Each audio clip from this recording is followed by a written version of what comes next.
ጤና ይስጥልን እንደምሏችኋል 7 ሰዓት ሆኗል ከኢትዮጵያ ቴሌቪዥን የሰዓቱን ዜናዎች ይቀርብ ያለው መሰለ ገኖት ነኝ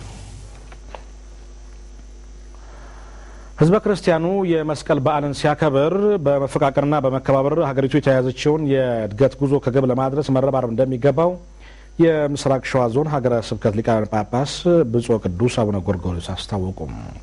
የዘንድሮው የመስቀል በዓል በአዳማ ከተማ በድምቀት ተከብሯል። ለዝርዝሩ ሀብታሙ ድረስ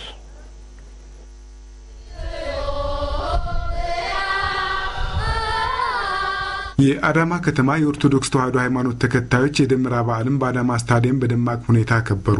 የምስራቅ ሸዋ ዞን ሀገረ ስብከት ሊቃነ ጳጳስ ብፁዕ ቅዱስ አቡነ ጎርጎርዮስ ህዝበ ክርስቲያኑ የመስቀል በዓልን ሲያከብር በመዋደድ በመፋቀርና በመከባበር አገሪቱ የተያያዘችውን የእድገት እንቅስቃሴ ከግብ ለማድረስ ግንባር ቀደም ሚናውን በመወጣት መሆን አለበት ብለዋል። የአዳማ ከተማ ከንቲባ አቶ አብርሃም አዶላ በበኩላቸው ህዝበ ክርስቲያኑ ሃይማኖቱን በነጻነት በማራመድ ለኢትዮጵያ ህዳሴ የበኩሉን መወጣት አለበት ነው ያሉት። ከተለያዩ የዓለም ሀገራት በመምጣት በበዓሉ ላይ የተገኙ የበዓሉ ተካፋዮችም በኢትዮጵያ ባህልና ታሪክ መደነቃቸውን ገልጸዋል።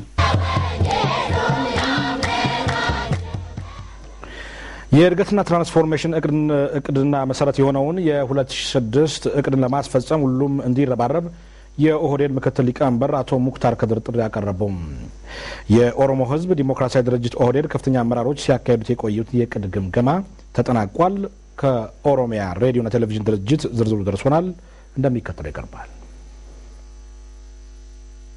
የኦሮሞ ህዝብ ዲሞክራሲያዊ ድርጅት ኦህዴድ ከፍተኛ አመራሮች ሲያካሂዱት የቆዩት በ2005 ዓመተ ምህረት እቅድ አፈጻጸም ጠንካራና ደካማ ጎኖችን የመለየትና በ2006 ዓመተ ምህረት እቅድ የትኩረት አቅጣጫን የማስቀመጥ ግምገማን አጠናቀዋል። መድረኩ በተለይ በ2005 ዓመተ ምህረት በሁሉም መስክ የተመዘገቡ የልማት ውጤቶች ዘላቂ እንዲሆኑ ከማድረግ አንጻር በልማት ሰራዊት የተመሩ ስለመሆናቸው ገምግሟል። በተፈጥሮ ሀብት ጥበቃ ስራዎችና በበጋ የመኸር እርሻ ዝግጅት በጠንካራ የልማት ሰራዊት መካሄዱ ተመልክቷል። የ2006 ዓመተ ምህረት እቅድም የልማት ሰራዊትን ማዕከል አድርጎ ስለመዘጋጀቱ የገመገሙት አመራሮቹ በወጣቶችና ሴቶች ማህበራት እንዲሁም በትምህርት ዘርፍ የተቀመጡ እቅዶች ጠንካራ ናቸው ተብለዋል። ለእድገትና ትራንስፎርሜሽን እቅዱ ስኬት መሰረት ለሆነው የ2006 ዓመተ ምህረት እቅድ ሁሉም ሊረባረብ እንደሚገባ የኦህዴድ ምክትል ሊቀመንበርና በምክትል ጠቅላይ ሚኒስትር ማዕረግ የመልካም አስተዳደር ሪፎርም ክላስተር አስተባባሪና የሲቪል ሰርቪስ ሚኒስትሩ አቶ ሙክታር ከድር ተናግረዋል።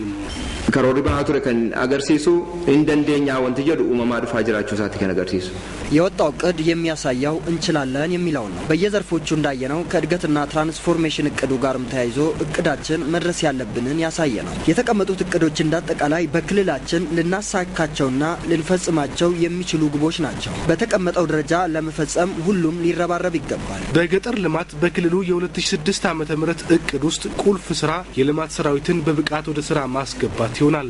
በእድገትና ትራንስፎርሜሽን እቅዱ መጨረሻ ላይ የሚገኘውን የግብርናውን ዘርፍ ምርትና ምርታማነት በ20 በመቶ ለማሳደግ በመኸር እርሻ 2 ሚሊዮን ሄክታር መሬት በመስመር መዘራቱንና ከባለፈው ዓመት በ100 ሺህ ብልጫ ያለው ማዳበሪያ መሰራጨቱን በምክትል ፕሬዝዳንት ማዕረግ የክልሉ ግብርና ቢሮ ኃላፊ አቶ ዘላለም ጀማነ ተናግረዋል።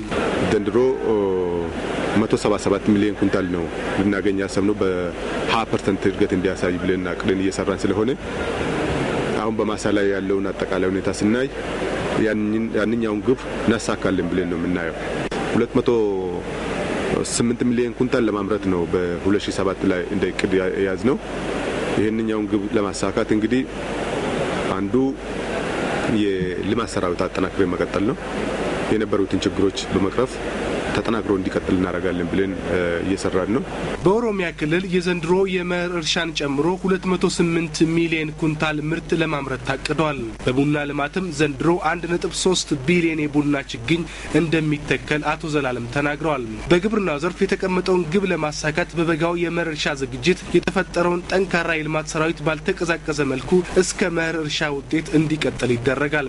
ለግብርና ልማቱ ትልቅ አስተዋጽኦ ሲያበረክት የቆየውን የተፈጥሮ ሀብትና ተፋሰስ ልማት ስራ እንደባለፉት 2 ዓመታት ዘንድሮም ተጠናክሮ ይቀጥላል ተብሏል።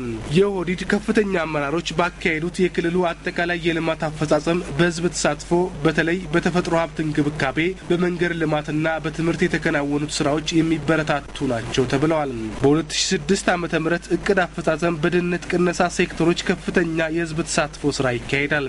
በየሴክተሮቹ የታቀዱትን ስራዎች ለማሳካት የወጣቶችን ተሳትፎና ተጠቃሚነት ለማረጋገጥ ትኩረት ሊሰጠው እንደሚገባ አቅጣጫ ተቀምጧል። በእያንዳንዱ ዘርፎች የሚከናወኑ የልማት ስራዎች የህብረተሰቡን ተሳትፎና ተጠቃሚነት ከማረጋገጥ ባሻገር የመልካም አስተዳደር ጥያቄን የሚመልሱ በመሆኑ አመራሩ ከእቅድ ዝግጅት ጀምሮ እስከ አፈጻጸም ምዕራፍ ድረስ የመልካም አስተዳደር እሴቶችና ተግዳሮቶችን በመለየት ሊጠቀምበት እንደሚገባ አጽንኦት ተሰጥቶበታል። መድረኩ ባለ 8 የአቋም መግለጫ በማውጣትም ተጠናቋል።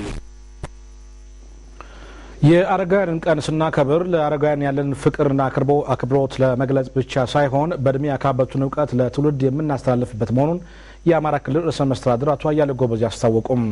የአረጋውያን ቀን በዓለም አቀፍ ደረጃ ለ23ኛ ጊዜ በኢትዮጵያ ደግሞ ለ22ኛ ጊዜ መስከረም 21 2006 በባህር ዳር ከተማ ይከበራል። መንግስት በኢኮኖሚና በማህበራዊ ልማት አረጋውያን ተጠቃሚ እንዲሆኑ የበኩል እንደሚወጣ አቶ አያሌው ገልጸዋል። በዕለቱ ከ67 ሚሊዮን ብር በላይ ወጪ የተደረገበትና ግንባታው 87 በመቶ የተጠናቀው የአረጋውያን የገቢ ማስገኛ ማዕከል ይጎበኛል። የክልሉ መንግስት ኮሚኒኬሽን ጉዳዮች ጽሕፈት ቤት እንደዘገበው የአዲስ አበባ እስልምና ጉዳዮች ከፍተኛ ምክር ቤት ለሀጂና ኡምራ መንፈሳዊ ተጓዦች ቀልጣፋ አሰራር መዘርጋቱን አስታወቀም። የምክር ቤቱ ፕሬዝዳንት ዶክተር አህመድ አብዱረህማን እንደገለጹት ምክር ቤቱ በዘንድሮ 1478ኛ የአዲስ አበባ ከተማና አካባቢዋ የሀጃጆች የጉዞ ቅድመ ሁኔታዎችን አመቻችቷል። ይሁን እንጂ በከተማ ደረጃ የተሰጠው ኮታ አነስተኛ በመሆኑ በቀሪ ቀናትም ምዕመኑ አስፈላጊውን ቅድመ ሁኔታ በማሟላት ከመንፈሳዊ ግዴታዎቹ አንዱ የሆነውን የሀጂ ጉዞ እንዲሆን ፕሬዝደንቱ ጠይቀዋል።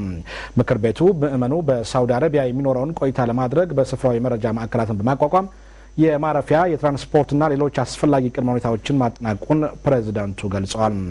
ምክር ቤቱ በምዝገባው ሂደት ከ100 በላይ በሀጂ ስም ለተለያዩ ጉዳዮች ወደ ሳውዲ አረቢያ ሊያመሩ የነበሩ ሰዎችን የጉዞ ፍቃድ መከልከሉን አስታውቋል። ሪፖርተራችን ነቢል በቀለ እንደዘገበው የአዲስ አበባ መንገዶች ባለስልጣን በ1.3 ሚሊዮን ብር ወጪ ያስገነባቸውን 2 ድልድዮች አስመረቀም። የባለስልጣኑ ምክትል ስራ አስኪያጅ አቶ ግዳይ ግሽ እንደተናገሩት ባለስልጣኑ የሰራቸው እነዚህ ድልድዮች በአካባቢው የሚመረቱ ምርቶችን ለማጓጓዝ ከፍተኛ ጠቀሜታ ይሰጣሉ። በአካባቢው የሚገኘው የሀና ማርያም ኮብልስቶን ማምረቻና ማሰልጠኛ ማዕከል አስተባባሪ አቶ አስማማው ገሰ በበኩላቸው የድልድዮቹ መገንባት ጠቀሜታው የጎላ ነው ብለዋል። የድልድዩ መገንባት ከዓለም ገና ለቃሊቲ ለንግድና ለተለያዩ ጉዳዮች ለሚመላለሱ ሰዎችም ጠቀሜታ ይሰጣል ብለዋል። የኢትዮጵያ ዜና አገልግሎት እንደዘገበው የጎንደር ግብርና ምርምር ማዕከል በሽታንና ተባይን ተቋቁመው ከፍተኛ ምርት መስጠት የሚችሉ በምርምር የወጡ 15 አይነት የቢራ ገብስ ዝርያዎችን የማላመድ ስራ በማከናወን ላይ መሆኑን ገለጸ። ማዕከሉ በደባርቅ ወረዳ ባቋቋመው ሰርቶ ማሳያ ጣቢያ በተለያዩ የቢራ ገብስ ዝርያዎች ላይ እያካሄደ የሚገኘውን የማላመድ የሙከራ ፕሮጀክት በቢራ ገብስ ልማት ለተሰማሩ አርሶ አደሮች አስጎብኝቷል። የማዕከሉ ኃላፊ ዶክተር አብርሃም አብዩ እንደገለጹት ማዕከሉ በቢራ ገብስ ላይ ምርምሩን በማካሄድ ላይ የሚገኘው ከስሪንቃ ግብርና ምርምር ማዕከል ጋር በመተባበር ነው። ማዕከሉ በቢራ ገብስ ዝርያዎቹ ላይ ለ2 ተከታታይ ዓመታት ምርምሩን በማካሄድ ለአካባቢው ስነ ምህዳር ተስማሚ መሆናቸውን የተረጋገጡበትን በመለየትና በመምረጥ ወደ አርሶ አደሩ ለማሰራጨት አቅዶ እየሰራ ነው። የቢራ ገብስ ዝርያዎቹ ለአካባቢው አዲስ ከመሆናቸውም በላይ ከዚህ ቀደም አርሶ አደሩ ሲጠቀምባቸው ከነበሩት ጋር ሲነጻጸሩ በምርታማነታቸውም ሆነ በሽታን ተባይን ተቋቁመው ብቃታቸው ከፍተኛ መሆኑን ተገልጿል። የኢትዮጵያ ዜና አገልግሎት እንደዘገበው